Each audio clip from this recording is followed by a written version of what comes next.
yellowfin tuna and wahoo when dozens of sharks all of a sudden came around their boat feeding on a bait ball. And it's just an unbelievable series of pictures. Watch this.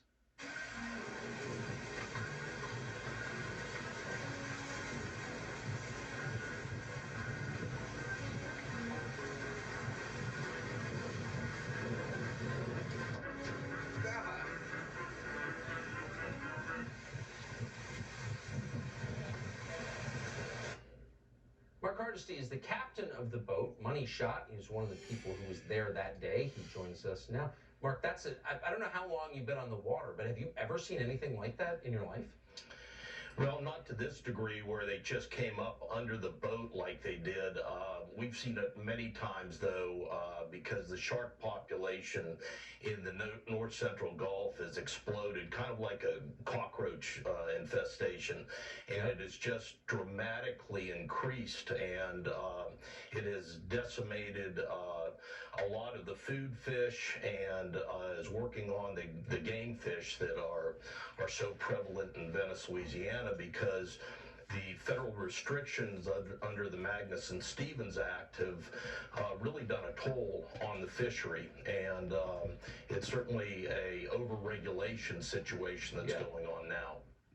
Washington is not good at managing the natural world, I've noticed. So, I mean, I hope they're not going after redfish. And are they? And why do you think the shark population has exploded? Well, the shark population, we believe, has exploded because of the restrictions on commercial fishing, quite frankly, and fishing in federal waters. Shark fishing is still allowed in state waters, and that puts really no dent in it in comparison to what's going on offshore. And in the Gulf, it's 9 miles and out or state or federal waters, and then 9 miles in or state waters. So when you see a feeding frenzy over a bait ball like this, and you're on a boat, it's a decent sized boat, 4 engines, but it's still an open boat. Do you have fantasies about falling in? Well, certainly it crosses your mind, but I'm in a pretty seaworthy boat. I was in a 37 Freeman, which is a very seaworthy boat, and so there wasn't that much concern about that aspect of things. But certainly they were so frothed up in this frenzy that, certainly there's something that crosses your mind that one launches himself into the boat.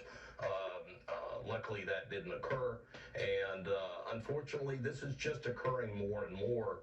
I've noticed an exponential increase in shark activity in the Gulf over the last 5 or 6 years, and what that's shown is that the Magnuson-Stevens Act has essentially, the harm that it has caused is simply been in place long enough to really start dramatically increasing the population of these sharks.